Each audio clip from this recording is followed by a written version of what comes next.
मैंने अपने अध्यक्ष बनाए भारतीय जनता पार्टी के मंडल अध्यक्ष, और उस समय के हमारे जो माननीय विधायक थे उन्होंने समानांतर अध्यक्ष बनाए। इंदौर शहर में दो मंडल अध्यक्षों की व्यवस्था हुई, वो मेरी गलती थी, जिसका दुष्परिणाम मैंने बाद में भोगा। हर जगह मेरे साथ ऐसा हुआ। उस समय तो इतने मंडल नहीं थे, 5-6 मंडल थे, हर जगह समानांतर अध्यक्ष बने, उसमें गलती मेरी थी। माननीय भंवर सिंह जी शेखावत विधायक थे, उनकी विधानसभा में, माननीय लक्ष्मण सिंह जी गौड़ थे, उनकी विधानसभा में, माननीय गोपी नेमा विधायक थे, उनकी विधानसभा में, माननीय कैलाश जी विधायक थे, उनकी विधानसभा में, कमोबेश हर विधानसभा में समानांतर। तो ये मेरी गलतियां थी। तो ये आज केवल इसलिए बता रहा हूं कि अगर हम युवा मोर्चे का काम कर रहे हैं या पार्टी के किसी भी मोर्चा इकाई का काम कर रहे हैं या प्रकोष्ठ का काम कर रहे हैं या अन्य दायित्वों पर काम कर रहे हैं, एक बात हमेशा ध्यान रखें कि भारतीय जनता पार्टी हो या अन्य कोई राजनीतिक दल हो, राजनीति करने वाले कार्यकर्ता की जो गलती होती है उसका दंड भोगना ही पड़ता है। राजनीति वो शाश्वत और चैतन्य अग्निकुंड है कि जिसमें एक बार अगर गलती से छुआ तो हाथ झुलसना तय है। मुझे लगता है आज राजनीति के 25-28 वर्ष बिताने के बाद कि जिस ऊंचाई पर उमेश शर्मा को जाना था वहां नहीं है, पर उसके पीछे भारतीय जनता पार्टी का दोष नहीं है, उसमें व्यक्तिगत रूप से मेरी मानवीय कमजोरियां थी, उमेश शर्मा का दोष था कि जो मैं उस ऊंचाई पर नहीं पहुंच पाया जाना था। खैर ये तो विषयांतर हो गया, केवल ये प्रेरणा देने के लिए कहना बड़ा कार्यक्रम कर लें, बहुत बड़ा कार्यक्रम कर लें, सफलतापूर्वक कर लें, बड़ा जमावड़ा कर लें, पर अगर आपने पार्टी को विश्वास में लिए बगैर करा, अगर आपने वरिष्ठ नेताओं की सहमति, अनुमति और परामर्श के बगैर करा, अगर आपने संगठन की मर्यादा रेखा का उल्लंघन करके करा, तो आपको मीडिया में पब्लिसिटी मिल जाएगी, आपकी तारीफ बहुत हो जाएगी, लेकिन इसका दुष्परिणाम और दंड भोगना पड़ेगा, क्योंकि Bharatiya Janata party cadre based party है और कैडर की अवहेलना हमारे यहाँ बर्दाश्त नहीं होती। यह विषय समाप्त। अब 2 मिनट में एक बहुत छोटा सा विषय। अब क्या हुआ कि नफीरीबाज तो अपन शुरू से ढोल डमरू तगाड़ा बगाड़ा बजाने में अपने बड़ा मजा आता था, और अपना चिंतन कक्ष 2 होते थे, एक तो समाचार पत्र पढ़ते समय और दूसरा जो हमारा कक्ष बना था उसमें एक जो छोटा सा द्वार है जहाँ स्नान, ध्यान और सुबह की सारी क्रियाएं होती है।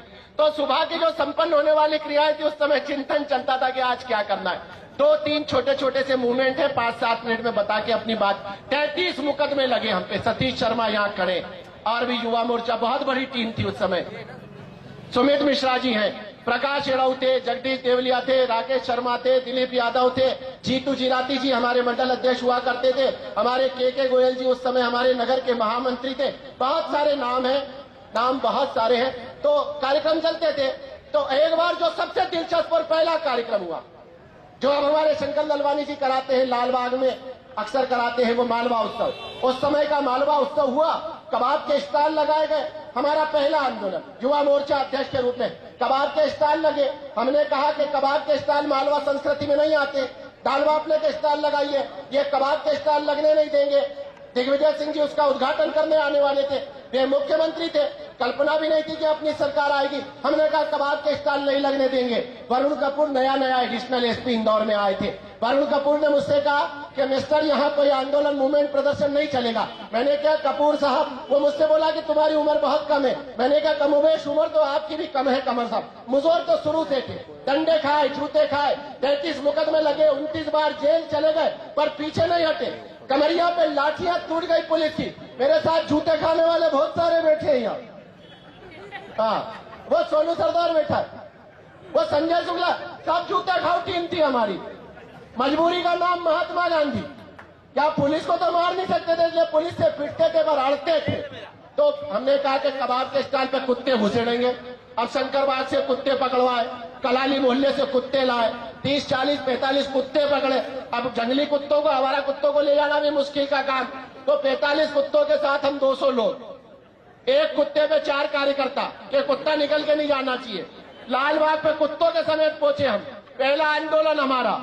वरुण कपूर एडिशनल एसपी, परमानंद सिसोदिया अब तो हमारी पार्टी में नहीं रहे, वो भी हमारे साथ। तो कबाब के स्टॉल पे कुत्ते घुसेड़ने गए, तो कुत्ते तो घुसेड़ दिए, हम नहीं घुस पाए।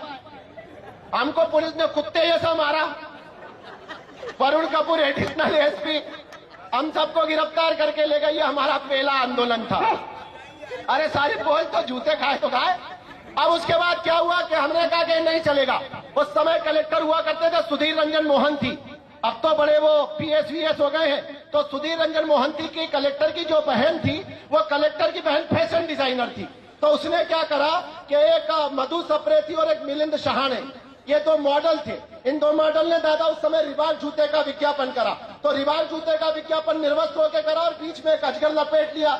और हमने कहा कि ये जो फैशन डिजाइनर है, और उन्होंने कहा कि कृष्णपुरा की छतरी के ऊपर, कृष्णपुरा की छतरी पे फैशन शो होगा। हमने कहा कि कृष्णपुरा की छतरी जो है वो तो होलकरों के राजवंश की छतरी है, वहां पर तो हमारे राजा महाराजा आराम कर रहे हैं मरने के बाद। तो मैंने कहा वहां ये फैशन शो नहीं होने दिया जाएगा। हमने कहा कि फैशन शो भंग करेंगे। हमको उठाकर एक दिन पहले बंद कर दिया। अब कमान आई माननीय कैलाश विजयवर्गीय जी और प्रकाश सोनकर के हाथों में। ये दोनों उस समय इंदौर की राजनीति में अर्जुन और भीम जैसे, कैलाश विजयवर्गीय जी और प्रकाश सोनकर जी का गठबंधन, दोनों ने नेताओं ने मिलकर मेरे भाई युवा मोर्चे का अध्यक्ष बनवाया। उनके गठबंधन का मैं उनका पिंड था, मैं टेस्ट ट्यूब में भी। तो जब मैं अंदर हो गया तो फिर कैलाश जी मैदान में आ गए, प्रकाश भैया मैदान में आ गए, और इंदौर शहर ने वो मूवमेंट देखा था उस समय कैलाश विजयवर्गीय और प्रकाश सोनकर जी के नेतृत्व में कि कम से कम कलेक्टर सुधीर रंजन मोदी ने जो फैशन शो के पास छपे थे, 6 घंटे के अंदर दादा 7 पास बदला दिए। हर घंटे नया पास बदलाते दादा कि कोई पास लेके घुसे नहीं, कोई पास लेके घुसे नहीं। अब हम कार्यकर्ता जेल में, एक तरफ का मोर्चा संभाला कैलाश विजयवर्गीय जी ने, एक तरफ प्रकाश सोनकर जी की टीम, और दोनों तरफ से भारतीय जनता पार्टी के दोनों शेर पुत्रों ने पूरे तो शहर की लाइट बुझवा दी, और चारों तरफ से पथराव, किधर सोडे की बाटल, कृष्णपुरा छतरी में हालात संभाले से नहीं संभल रहे, चप्पे चप्पे पे पुलिस घुस रही है। और ऐसे समय में ही जब वो फैशन शो हुआ, कैलाश विजयवर्गीय जी ने अपना दुपट्टा उपट्टा उतारा, कैलाश जी ने मूछ मुंडवा ली, कैलाश जी ने बाल की हेयर स्टाइल बदला ली, और जींस फंसाया और टी शर्ट फंसाया, और बिल्कुल रोमियो स्टाइल में माइकल जैक्सन डिजाइन में कैलाश जी, अब कोई पहचाना ही नहीं। और कैलाश जी घुस गए फैशन शो के मंच के ऊपर, और उन्होंने जाके अपना दुपट्टा निकाल के लहरा के नंगा नाच शहर में नहीं चलेगा, पूरा फैशन शो तहस नहस कर दिया। ये हमारा बड़ा मूवमेंट था। और 2-3 छोटे छोटे बड़े यादगार मूवमेंट थे। एक बार दिग्विजय सिंह जी इंदौर में आए, एक दो विषय बता के समाप्त करूंगा। एक बार क्या हुआ कि दिग्विजय सिंह जी इंदौर में आए, प्रेस क्लब में आके उन्होंने कहा कि वो प्रेस क्लब में वो आए और सड़कें उस समय इंदौर की बड़ी जर्जर थी। तो उन्होंने कहा, दिग्विजय सिंह जी से पत्रकारों ने पूछा कि भाई ये इंदौर शहर के जो नागरिक सड़कों के लिए आंदोलन कर रहे हैं, तो दिग्विजय सिंह जी ने कहा कि इंदौर के जो लोग हैं ये तो कूप मंडूक लोग हैं। हमने कहा कि शहर का आदमी सड़क मांग रहा है और आपको कूप मंडूक दिख रहा है। हमने कहा कि जगह जगह सड़क पछाड़ दिक्की भैरव बिठाएंगे। अब हमने सड़क पछाड़ दिक्की भैरव का मूवमेंट घोषित कर दिया। अब उस समय सीबी सिंह एडीएम हुआ करता था। एडीएम सीबी सिंह और मेरा रिश्ता ऐसा था कि कोई जंगली सास और सीधी सादी बहू का होता है। वो जहां देखता था हड़के कुत्ते की तरह मेरे तरह पीछे भागता था लट्ठ लेके।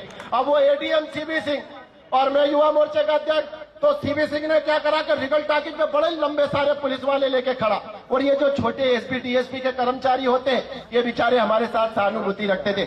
इनने मेरे को बता दिया कि पंडित जी तुम आना नहीं, रिगल चौराहे पे तुम्हारी हड्डियों का सूरमा चूरमा बना देगा। अब मैंने पता करा कि कौन कौन से थाने के लोग गए, तो मालूम पड़ा कि संयोगितागंज थाने का पूरा अमला चला गया है। और ये जो कृष्ण कुमार शुक्ला हेड साहब हेड मुरली ने, ये अकेला थाने पे बैठा है। मैंने कहा यार राजा, ये 58 साल का डोकरा, इसका कोई बस नहीं चलना है। हमने क्या करा कि पत्थर लिया, और इधर पूरा कलेक्टर का अमला यहाँ खड़ा, प्रशासन का अमला रिगल चौराहे पे हमको जूते मारने, और हम संयोगितागंज थाने में 150-200 लोग घुस गए। और वो किशन कुमार शुक्ला जो हेड मुरली था, उसको तो बांध दिया कुर्सी से, और सड़क पछाड़ दिक्की भैरू को बिठा दिया टीआई की कुर्सी पे, और पूरे मीडिया को शूट करा दिया। दूसरे दिन पूरे प्रशासन की किरकिरी। एक छोटा सा मूवमेंट, यहाँ पर एक माधुरी दीक्षित का डांस हुआ। माधुरी दीक्षित का डांस, मुख्यमंत्री जी ने 10,000 का पहला टिकट खरीदा, जैसे कोई प्रवचन का टिकट खरीदता है। मैंने कहा कि साला शहर में हाहाकार है। मैंने कहा कि हम मिस्टर मजनू 97 घोषित करेंगे और माधुरी दीक्षित के मंच पे जाके घोषित करेंगे। और चप्पे चप्पे में घुड़सवार पुलिस लगा दी। हमने क्या करा कि वो जो नगर निगम के गमले रखने वाली नर्सरी की गाड़ी आती है, मैं और मेरे साथ एक कार्यकर्ता रहता था, वो मेरे कार्यालय मंत्री का काम देखता था, मुकेश मालवी। हम दोनों ने कहा कि यार पट्टे ऐसे तो घुसने देंगे नहीं। हम नर्सरी की गाड़ी के अंदर बैठ गए, बड़ा बैनर मिस्टर मजनू 97 दिग्विजय सिंह, और बैनर बांध के आ गए वहां पे।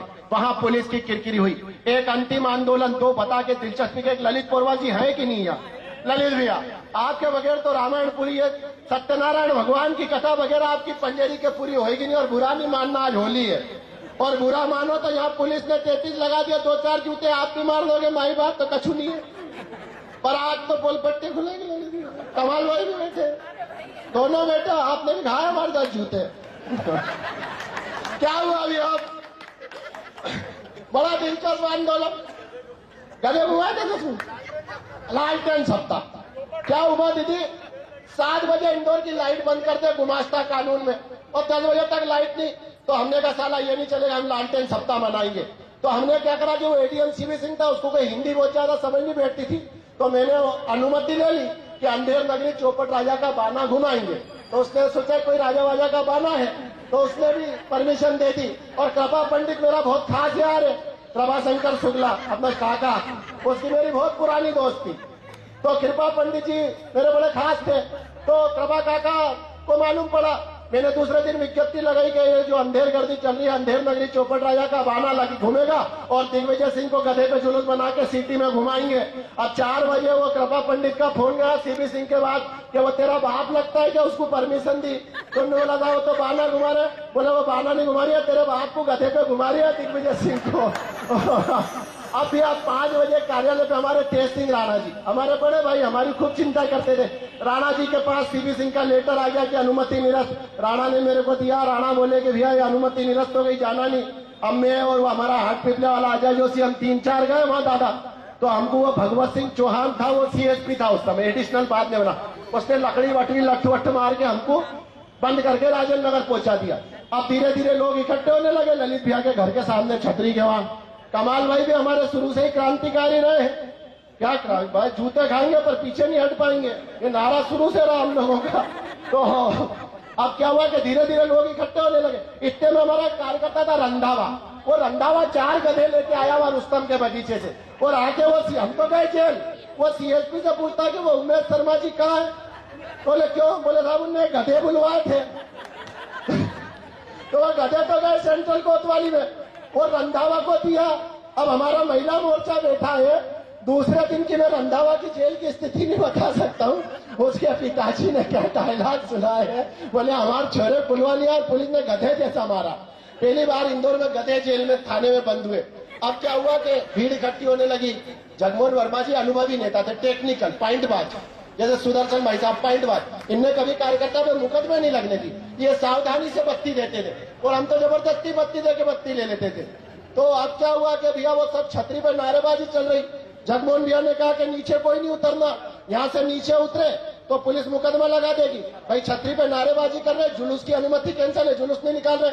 इतने में ललित भैया सपड़ा गए बाबू खां पवार के हत्थे।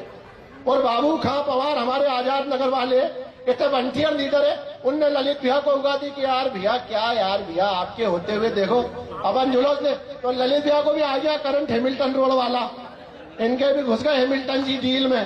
तो यार नीचे डरने की जरूरत नहीं है।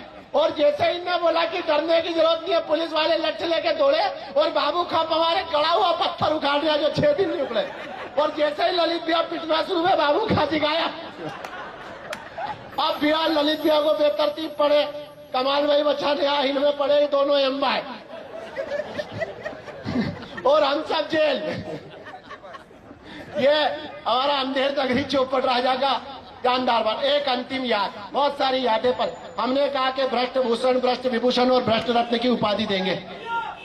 तो एक तो एमबी बूथा था, एमबी बूथा इंदौर विकास प्राधिकरण का लॉ ऑफिसर। एक पुष्पलता जैन मजे जी थी, वो शिक्षा विभाग में। एक डीएफओ था AK सिंह, वो IAS था।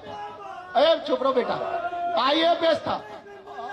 हाँ भैया वो तो हमेशा जिंदाबाद है दादा, उनको कौन रोक सकता है दादा, इस शहर में किसकी औकात है भैया। हाँ यार तू भी बात है, ये जिस चीज पर ठप्पा लगाई है उस पर ठप्पा लगाने जा रही है दादा। और वो भी होली पे। तो भैया वो आखिरी बात, अब क्या हुआ कि हमने वो डीएफओ को दादा IAS था, वो अंदर घुस के हमने जूता भेंट कर दिया। और वो जूता भेंट करने वाला फोटो ओपी सोनी था, दैनिक भास्कर वाले ओपी सोनी जी, उनकी महाराजा टाकिज के अंदर लेप थी। अब क्या हुआ कि मैं और एक हमारा श्यामनाथ योगी था, वो स्वयंभू नगर मंत्री था, उसको किसी ने नहीं बनाया, वो खुद ही बन गया नगर मंत्री। ऐसे 9 बन गए मेरे समय, और मैंने किसी को भी नहीं हटाया। 5 ओरिजिनल और 4 चल रहे तो चल रहे, कोई प्रदेश का आता था तो 5 को मिला देते थे। तो वो श्यामनाथ योगी और मैं फोटो लेने गए डार्क रूम में, मैंने वो आवाज लगाई, मैंने कहा सोनी जी आ जाए, बोले आ जाओ। तो जैसे ही हम अंदर गए तो राजेश सिंघनकर सीएसपी और 25 पुलिस वाले बैठे, उनने लाइट जलाई और जगदीश देवली